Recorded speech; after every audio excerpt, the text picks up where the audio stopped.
데살로니가전서 2장 13절로 16절까지의 말씀을 우리 함께 한 목소리로 봉독하도록 하겠습니다. 13절입니다.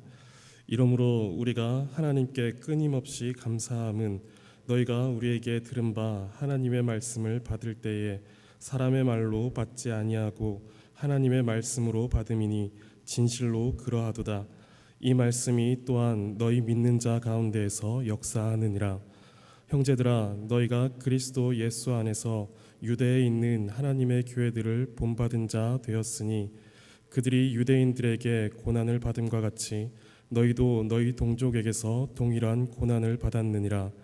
유대인은 주 예수와 선지자들을 죽이고 우리를 쫓아내고 하나님을 기쁘시게 하지 아니하고 모든 사람에게 대적이 되어 우리가 이방인에게 말하여 구원받게 함을 그들이 금하여 자기 죄를 항상 채우매 노하심이 끝까지 그들에게 임하였느니라.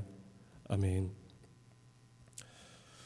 바울은 길지 않은 시간을 데살로니가 지역에 머물렀습니다. 그곳에 머무르면서 그들에게 복음을 전하였습니다. 그 결과 데살로니가 지역에 교회가 세워졌고 그들에게 전해진 복음은 비록 짧은 기간 전해졌지만 능력과 성령과 큰 확신으로 전해졌기 때문에 견고한 믿음으로 자라날 수 있었습니다. 또한 데살로니가 교회 성도들은 환난이 있는 가운데에도 믿음으로 잘 견디므로 말미암아 그들의 그 믿음의 소문이 각처에 퍼져나가기도 했습니다. 바울은 충분한 시간을 그들과 함께 주지 못했기 때문에 데살로니가 교회에 대하여서 늘 염려가 있었고 그들에 대한 아쉬움이 바울의 마음 가운데 있었습니다. 그런데 이들이 이렇게 믿음 가운데 잘 서 있다라는 이 소식을 듣고는 바울이 위로를 받습니다. 그런데 바울은 그들의 믿음의 소식을 들으면서 또 한편에서는 그들 가운데 퍼져 있는 잘못된 소문을 듣게 됩니다. 자신에 대한 왜곡된 소문이 그들 가운데서 돌고 있었던 것입니다. 그래서 바울은 많은 지면을 할애하면서 자신이 어떻게 데살로니가 교회를 향하여서 사역을 하였고 또 그 교회를 향한 마음이 어떠했는지에 대한 변호를 한참 하게 됩니다. 바울은 고난을 받으면서도 하나님을 힘입어 복음을 전하였고 또한 마음을 감찰하시는 하나님을 기쁘시게 하기 위해서 거짓됨으로 하지 않고 진실된 마음으로 사역을 하였습니다. 그렇게 바울은 데살로니가 교회에 대하여서 유모와 같이 자기의 목숨까지 내어줄 정도로 모든 것을 내어주면서 그 교회를 사랑하였고 아버지와 같이 그들을 권면하고 또 위로하고 훈계하였습니다. 바울은 이렇게 데살로니가 교회를 사랑하였고 하나님 앞에서 정직하게 행하였습니다. 바울이 이렇게 한 이유는 오직 데살로니가 교회로 하여금 하나님 앞에 합당히 행하도록 하기 위함이었습니다. 바울은 이러한 사역 가운데 그들에게서 복음에 합당한 열매가 맺히는 것을 보면서 감사를 멈출 수가 없었습니다. 그래서 데살로니가 전서를 시작하면서 이 편지의 시작부터 바울은 항상 하나님께 감사한다라고 말하면서 시작을 합니다. 그리고 오늘 본문 2장 13절에 와서 또 한 번 하나님 앞에 끊임없이 감사한다라고 이렇게 말하고 있습니다. 이때 바울이 감사하고 있는 그 감사의 내용은 다른 것이 아니었습니다. 하나님의 말씀을 잘 받았다라는 것이고 또 그 말씀으로 인하여서 생겨진 그 믿음을 잘 지켰다라는 것에 대하여서 하나님 앞에 감사하고 있습니다. 오늘 우리가 읽은 본문의 내용이 그것이죠. 이러므로 우리가 하나님께 끊임없이 감사함은 이라고 말하면서 그 감사의 내용들을, 그 감사의 제목들을 나열하고 있습니다. 그 감사의 제목은 두 가지입니다.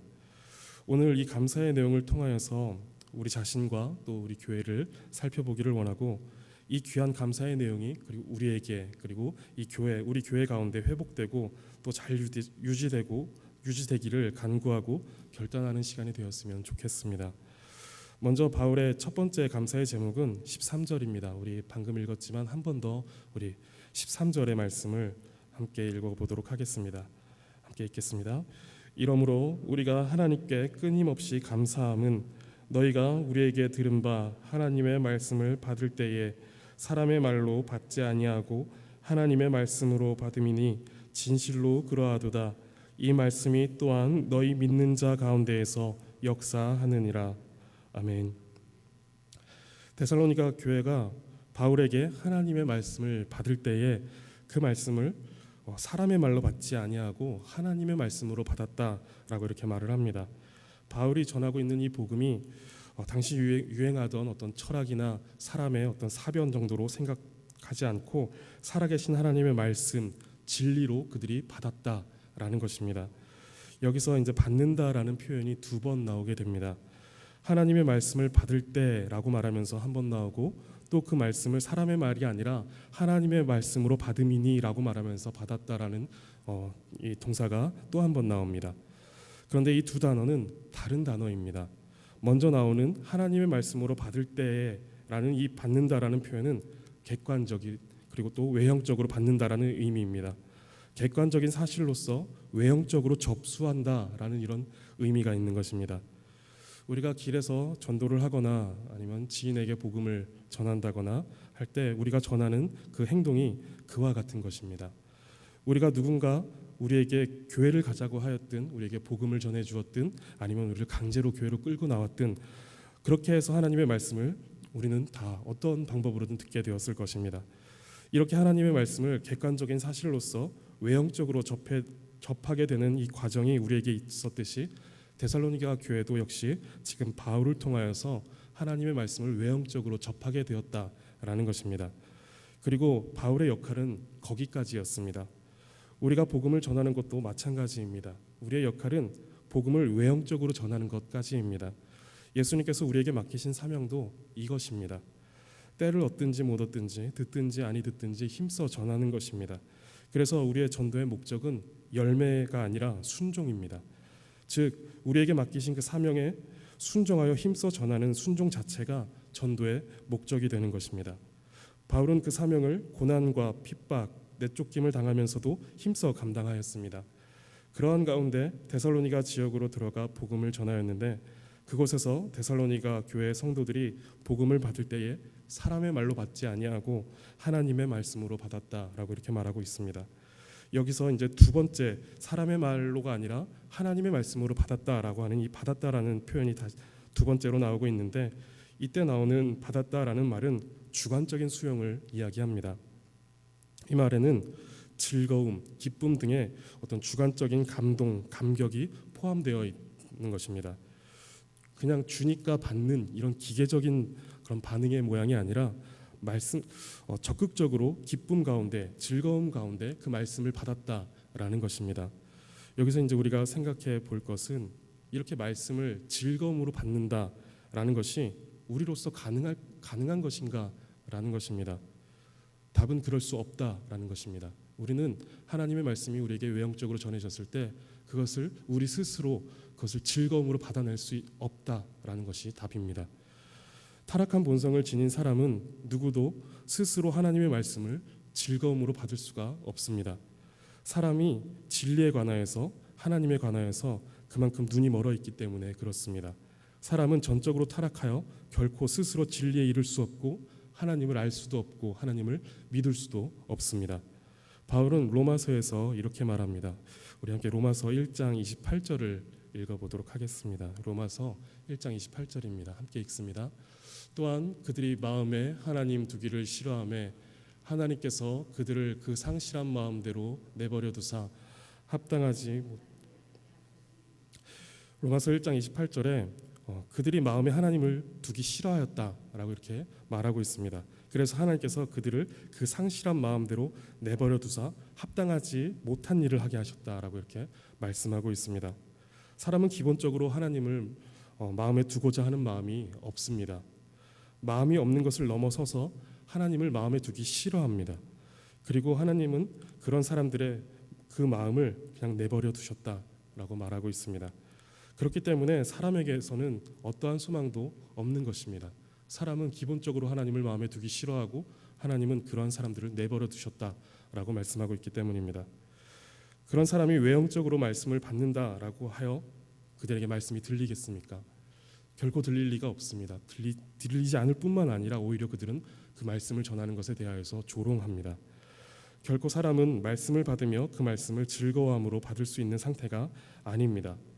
그런 우리에게 유일한 소망은, 우리가 말씀을 즐거움으로 받을 수 있는 유일한 근거는 예수 그리스도께 있습니다.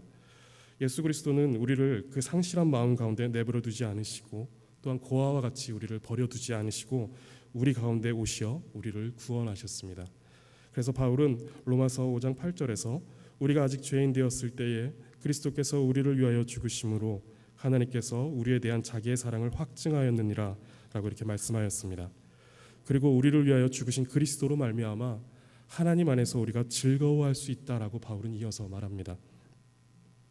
우리는 이처럼 예수 그리스도의 대속으로 말미암아 비로소 하나님을 즐거워할 수 있고 그 하나님의 진리의 말씀을 들을 때 즐거움으로 하나님의 말씀을 받을 수 있는 것입니다. 바울은 이렇게 하나님의 말씀을 사람의 말이 아닌 하나님의 말씀으로 즐거이 받는 데살로니가 교회에 대하여서 이렇게 말을 이어갑니다. 진실로 그러하도다 라고 이렇게 말합니다. 데살로니가 교회가 진실로 하나님의 말씀을 받아들였다라는 것입니다. 바울이 이렇게 말할 수 있는 것은 13절 후반에서 말씀하고 있는 바와 같이 하나님의 말씀이 그들 가운데 역사하였기 때문입니다. 말씀을 받은 데살로니가 교회 성도들은 그 말씀을 받은 그 즐거움으로 끝나지 않았습니다. 왜냐하면 이 즐거움은 단순한 감정이 아니었기 때문입니다. 말씀을 듣고 말씀을 깨달음의 그 즐거움이 그냥 그 자리에서 머물러 있는 것이 아니다라는 것입니다. 이 즐거움은 적극적인 지향성을 가진 즐거움입니다. 여기서 말씀을 받을 때 오는 즐거움은 성령께서 우리 마음 가운데 주시는 즐거움입니다. 그러니 그 즐거움이 우리에게 주는 그 지향점은 단순한 쾌락이 아니라 하나님의 영광입니다. 수가성에서 예수님을 만난 여인이 예수님과의 대화를 통하여서 예수님께서 메시아임을 깨닫고 그 감격, 그 즐거움을 감추지 못하고 마을로 뛰어들어갔습니다. 이것이 말씀을 받아 깨달음에서 오는 즐거움이 지닌 방향성입니다. 이 여인은 자신의 죄로 인하여서 사람들을 피하였던 사람입니다. 그것이 그 여인이 본래 가지고 있었던 방향성입니다. 1차적으로는 죄와 쾌락을 향해 있었고 그로 인하여 사람들을 피하는 방향성을 갖고 살아갔던 사람입니다. 그런데 예수님을 만나고 그는 방향을 180도 바뀌어 사람을 향해 나아갑니다. 그리고 죄가 아닌 하나님의 영광을 향하여서 나가게 됩니다. 이처럼 그 즐거움이 단지 즐거움으로 끝날 수 없는 것입니다. 반드시 그 즐거움을 통하여 우리는 하나님의 영광이라는 그 지향점을 향하여서 나아가게 되는 것입니다. 말씀이 이렇게 데살로니가 교회 성도들의 마음 가운데 역사한 것입니다. 그리고 무엇보다 그 즐거움을 주는 말씀이 살아있는 하나님의 말씀이었기 때문에 그들이 받은 그 말씀은 그들 가운데에서 역사하였습니다. 우리 말씀 한 구절 더 찾아서 보겠습니다. 히브리서 4장 12절 말씀입니다. 우리 화면에 나온 것을 보고서 우리 함께 읽도록 하겠습니다. 하나님의 말씀은 살아있고 활력이 있어 좌우의 날선 어떤 것보다도 예리하여 혼과 영과 및 관절과 골수를 찔러 쪼개기까지 하며 또 마음의 생각과 뜻을 판단하나니 라고 이렇게 말씀합니다. 하나님의 은혜로 말씀을 즐거이 받았다면 그 말씀은 반드시 역사합니다. 왜냐하면 하나님의 말씀은 살아있기 때문입니다.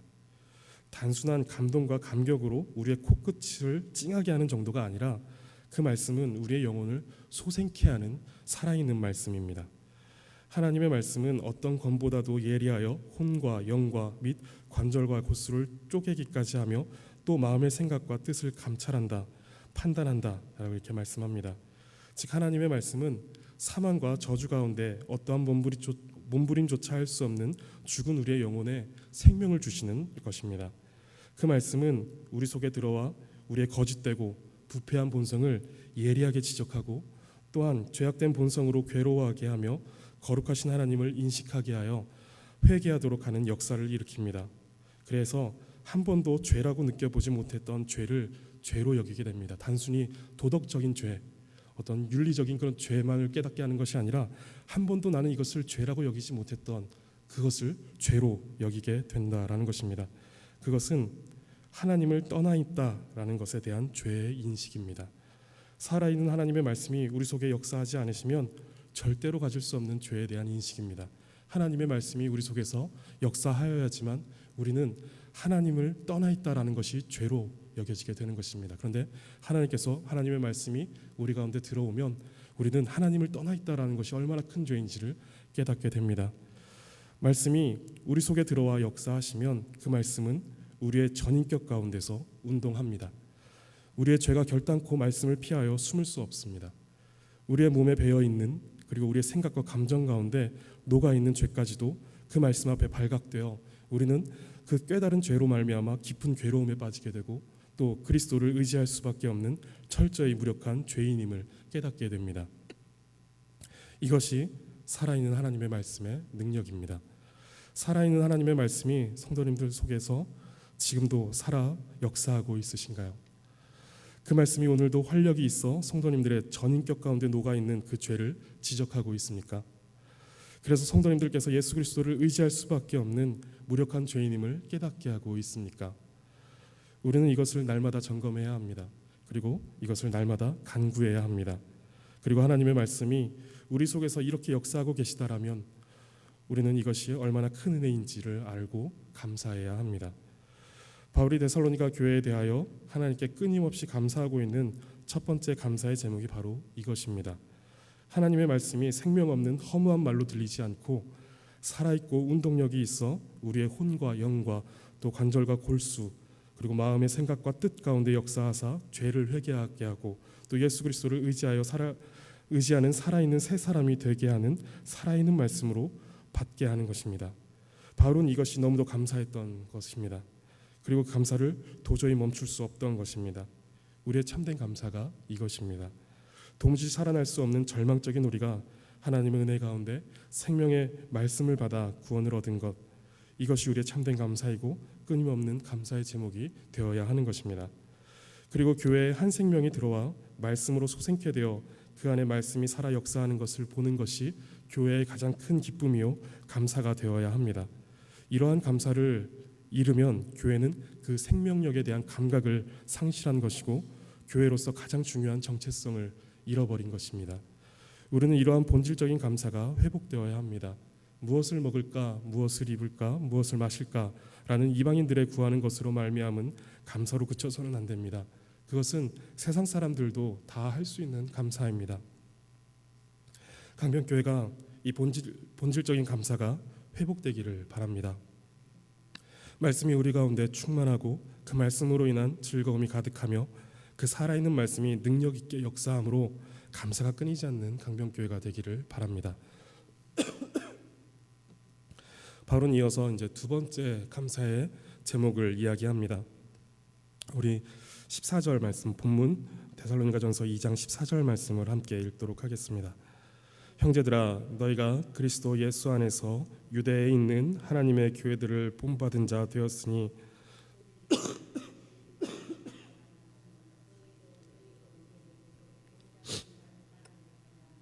아멘.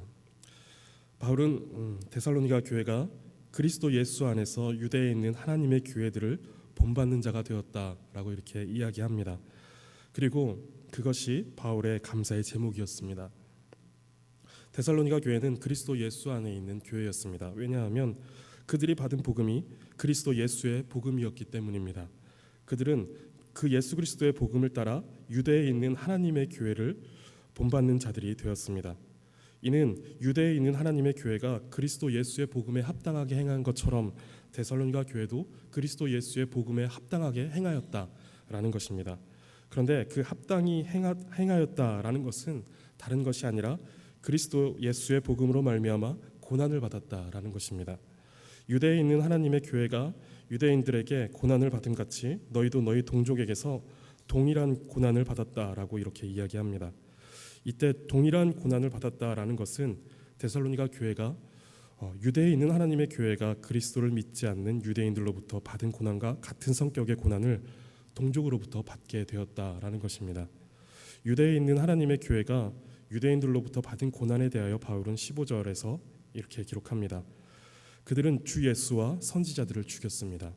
예수님을 십자가에 못 박으라고 소리쳤던 이들이 바로 유대인들이었습니다. 그리고 선지자들과 사도들을 잡아 죽인 사람들도 역시 유대인들이었습니다. 그리고 또한 우리를 쫓아내었다라고 말하는데 유대인들은 예수 그리스도의 복음을 전하고 있는 바울과 그 바울의 일행들을 반기지 않았습니다.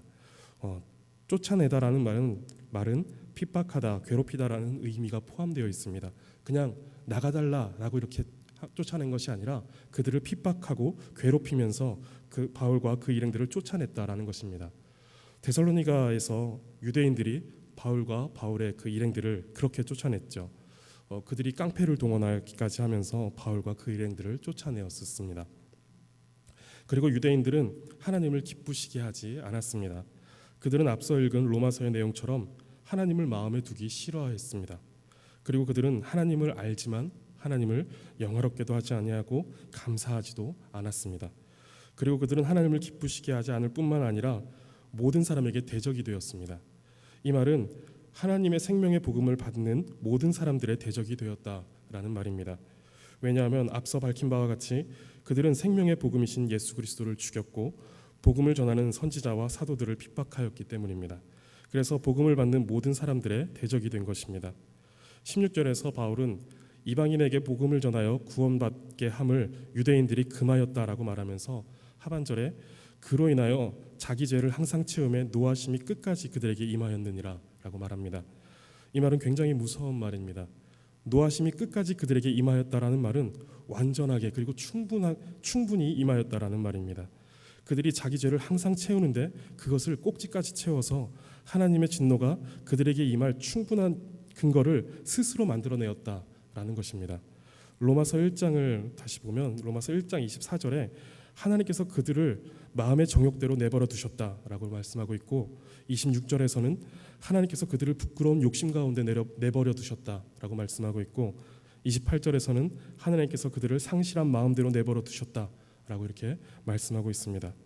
그 결과 그들은 온갖 추악한 죄 가운데 거하며 하나님의 교회를 핍박하는 일을 서슴없이 자행하였고 그 일들로 그들은 자신의 죄를 채워 하나님의 진노를 자초하게 된 것입니다.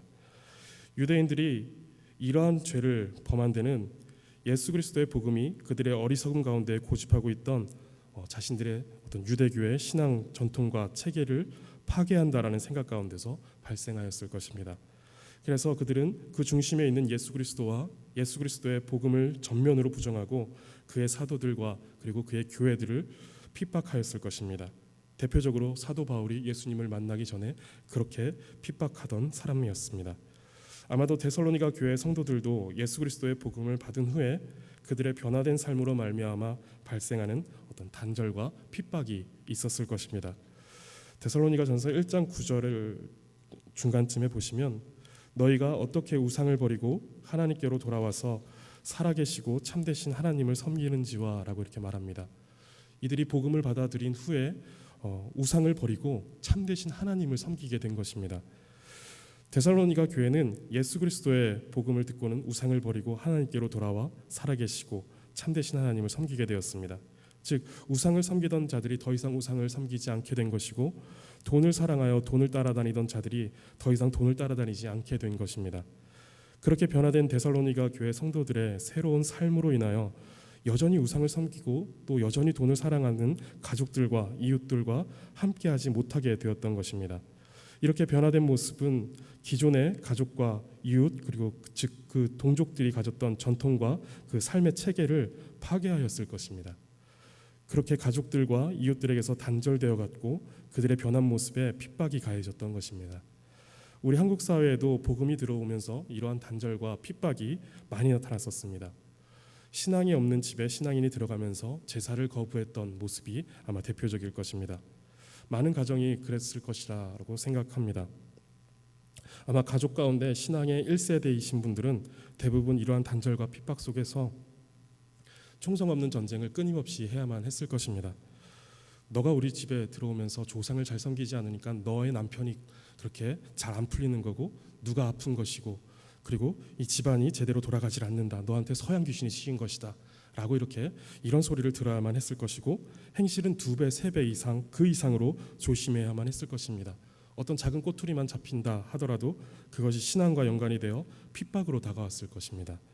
지금 데살로니가 교회가 당하는 동족으로부터의 핍박은 예수 그리스도의 복음을 받음으로 그들의 변화된 삶이 동족에게 단호하고 극단적인 이질감을 가져왔고 그것이 또한 가치관과 세계관의 충돌로 이어졌을 것입니다. 데살로니가 교회 성도들은 복음으로 인한 핍박을 당하면서도 그것을 잘 견디고 참아내었던 것입니다. 아직은 소수였을 그들에게 다수를 차지했을 우상 숭배자들과 만몬 숭배자들 그리고 문란한 삶을 살았던 사람들 속에서 그들과의 단절과 핍박을 견디는 일은 굉장한 압박이었을 것이고 두려움도 따랐을 것입니다.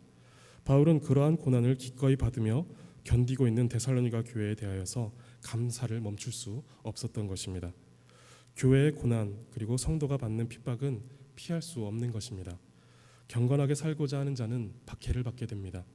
그리고 세상은 교회를 핍박하고 또 성도를 핍박할 수많은 조건과 이유를 갖추고 시시때때로 공격해오고 있습니다. 성도님들, 그리스도인으로서 받아야 하는 마땅한 고난과 핍박을 피하지 마시기 바랍니다. 우리에게 신앙으로 인한 고난이 있고 핍박이 있다라는 것은 우리의 신앙이 참되다라는 증거입니다. 주일에 일하지 않음으로 겪는 약간의 손해를 감당하시기 바랍니다. 과한 접대나 문란한 삶의 요구를 거부함으로 오는 손해도 감당하시기 바랍니다. 그리고 주말에 가족들과 즐거운 여가의 시간을 보내지 못함으로 찾아오는 아쉬움도 참아내시기 바랍니다. 제가 지난주 토요일에 청소년부 수련회 답사를 갔다 왔습니다.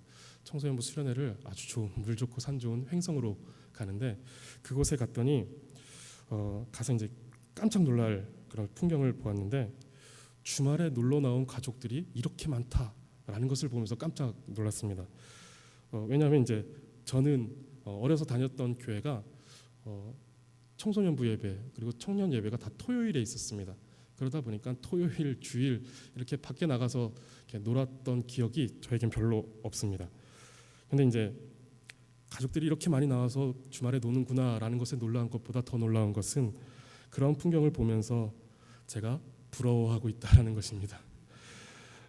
저렇게 주말에 가족들과 단란한 시간을 보내면 얼마나 행복할까. 아이들과 이렇게 텐트를 치고 캠핑을 하면서 물가에서 저렇게 놀면 얼마나 행복할까. 그것을 부러워하고 있는 제 모습이 더욱더 놀라웠습니다.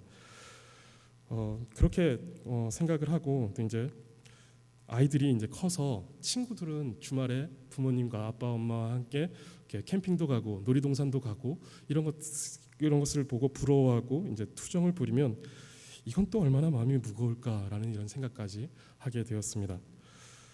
저는 이러한 것들 주말에 일을 하지 않음으로 갖게 되는 어떤 약간의 손해 그리고 과한 접대 우리가 어떤 사회생활을 하다 보면 접대를 해야 되는 일도 있고 어떤 문란한 삶을 요구받을 때도 있고 근데 그것을 거부함으로 오는 어떤 손해들이 있는데 그러한 것들 그리고 주말에 가족들과 보내는 그런 여가의 시간을 함께하지 못하는 그런 약간의 아쉬움 뭐 이런 것들이 우리가 예수 그리스도의 복음을 받으면서 감당하게 되는 크고 작은 단절이고 핍박이고 신앙을 위협하는 덫이라고 이렇게 생각을 합니다. 이 세상에서 추구할 수 있는 다양한 가치들이 있습니다. 그런데 우리는 그보다 더 높고 귀중한 가치를 바라보며 살아가는 사람들입니다. 우리가 이 가치를 붙들기 위해서는 다른 이 땅의 것들을 버려야만 합니다. 하나님과 재물을 겸하여 섬길 수 없는 것처럼 우리는 이 땅의 것들을 버려야만 합니다. 그때 그것들을 버림으로 겪는 물리적 그리고 심리적인 충격과 고통이 우리에게 반드시 따를 것입니다. 그럴 때 그 고난으로 말미암아 낙심하지 마시고 바울이 데살로니가전서 2장 2절에서 고난과 능욕을 당하였으나 우리 하나님을 힘입어 하나님의 복음을 전하였다라고 말하는 것과 같이 고난이 찾아와도 어떤 능욕이 우리 가운데 찾아와도 하나님을 힘입어 오히려 하나님의 복음을 더욱 붙드시기 바라겠습니다. 그리고 그렇게 고난을 받으면서도 하나님의 복음을 붙들 수 있도록 힘을 주시는 하나님께 감사하시기 바라겠습니다. 이것이 또한 성도가 하나님 앞에 끊임없이 드릴 본질적인 감사의 제목입니다. 우리 강변교회가 복음을 바르게 믿고 따름으로 인하여 고난받기를 원합니다. 이 고난은 욕심이 좌절되어 찾아오는 고난과는 구별되어야 합니다. 우리가 고난이라고 부르는 많은 종류의 고난들이 실제로 복음으로 인한 고난이라기보다 욕심의 좌절로 오는 고통과 괴로움인 경우가 있습니다. 그러나 우리가 당해야 하는 고난은 이러한 것이 아닙니다. 우리가 받아야 하는 고난은 복음을 갖고 복음을 따르면서 맞게 되는 거룩한 고난입니다. 이러한 고난이 찾아오면 반드시 하나님은 바울에게 힘을 주셨듯이 우리에게도 그것을 넉넉히 견디며 오히려 큰 능력과 성령을 힘입어 견디게 해주실 것입니다. 이 고난이 우리 강변교회 모든 성도님들에게 따르기를 원하고 그 고난을 감당할 힘을 하나님께서 주심으로 말미암아 하나님께 감사하는 강변교회가 되기를 바라겠습니다. 오늘 본문을 통하여서 바울이 하나님께 끊임없이 감사했던 내용은 두 가지였습니다.